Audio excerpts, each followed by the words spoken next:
Respiromax, c'est une compagnie qui font du dépistage puis du diagnostic d'apnée du sommeil. Nous font aussi le traitement. Oui, OK. Donc, on traite l'apnée du sommeil de A à Z. Du début où les patients ont des questions, c'est qu'ils en font du début, puis à la fin, jusqu'à la fin où ils sont traités puis qu'ils se sentent bien. L'apnée du sommeil, c'est, comme le mot dit, les patients arrêtent de respirer la nuit. Donc, c'est vraiment un problème des voies respiratoires supérieures. Donc, c'est le tissu mou en arrière de la gorge, incluant la langue, qui pousse les voies respiratoires quand on dort. Puis, ça fait qu'on arrête de respirer. C'est aussi simple que ça.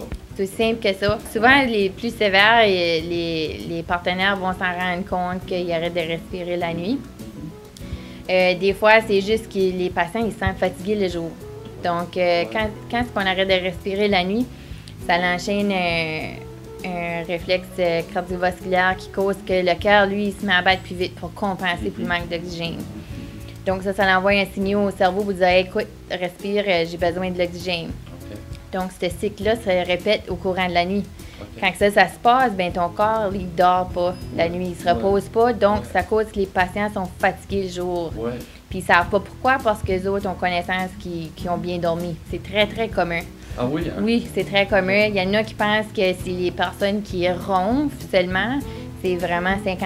Il y a 50% de la population qui ronfle puis qui en fait. Puis il y en a d'autres qui ronflent pas puis qui en fait pareil. Pas traité, ça peut être dangereux, j'imagine. Oui, c'est vraiment un stress sur le cœur, comme j'ai mentionné. Donc, il faut s'en occuper, il faut le traiter, il faut le soigner. Et on fait ça comment, Brigitte? C'est soit de nous appeler puis de nous demander les questions. On a quelques questions qu'on peut demander pour savoir si oui, ça vaut la peine de vous faire dépister, de vous faire diagnostiquer. Ou bien passer par le médecin de famille et expliquer leurs symptômes. Ils vont les référer pour une étude. Nous, on fait une étude où c'est un appareil que le patient va dormir avec la nuit. Ça mesure l'oxygène, la respiration. Puis leur pouls. On envoie ces résultats-là, ce test-là, à un pneumologue. Le pneumologue interprète le test, nous dit ce qu'il en fait, puis comment s'avère que c'est. Avec ces résultats-là, on va envoyer à leur médecin de famille, puis là, on décide s'il veut commencer un traitement ou non. Et le traitement, c'est quoi, en fait? C'est un CPAP. Écoute, il y a certainement d'autres choses. La première ligne de défense contre l'apnée du sommeil, c'est un CPAP. CPAP, c'est en anglais, c'est Continuous Positive Airway Pressure. C'est un exemple ici. C'est un appareil qui est au chevet la nuit, puis ça va à un petit masque. Souvent, ça va être juste un petit masque qui va dans les narines ou bien juste par-dessus le nez. C'est vraiment pas gros. Qu'est-ce que ça fait? Ça prend l'air de la pièce, puis ça le pousse un petit masque pour que ça reste ouvert ici. Donc, c'est assez simple comme technologie. Puis en faisant ça, ben, tu ne peux pas arrêter de respirer la nuit. Donc, les gens sont plus fatigués le jour. Le stress sur le cœur est diminué. Puis ils sentent mieux. C'est-tu embêtant de dormir avec ça?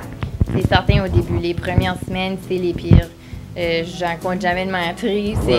Je leur dis, les premières semaines, vous m'aimerez probablement pas beaucoup. C'est pas confortable. C'est là. Le premier 2 à 4 semaines, c'est les pires. Puis autant qu'il y en a qui s'habituent comme ça, ça dépend de la personne.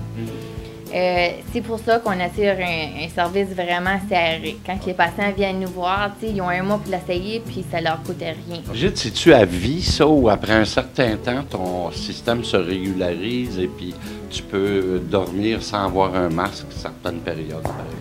Je pense qu'il y a des personnes, à un moment donné, qui n'ont plus de besoin. Souvent, c'est à vie. Parce que l'apnée, un CPAP, c'est pas vraiment un traitement. On ne traite pas l'apnée du sommeil parce que aussitôt que tu arrêtes d'utiliser l'appareil, tu recommences à en faire. Donc, c'est une maintenance, tout simplement. C'est pas un antibiotique, là. Non, c'est tout simplement ça va revenir aussitôt que tu arrêtes d'utiliser. Brigitte Godbout, merci beaucoup. On va se coucher moins niaiseux, comme on dit. C'est quelque chose pour lequel moi, je n'étais pas au courant, mais je sais que c'est fréquent, qu'il y a beaucoup de gens qui souffrent de ça. Alors, enfin, une solution.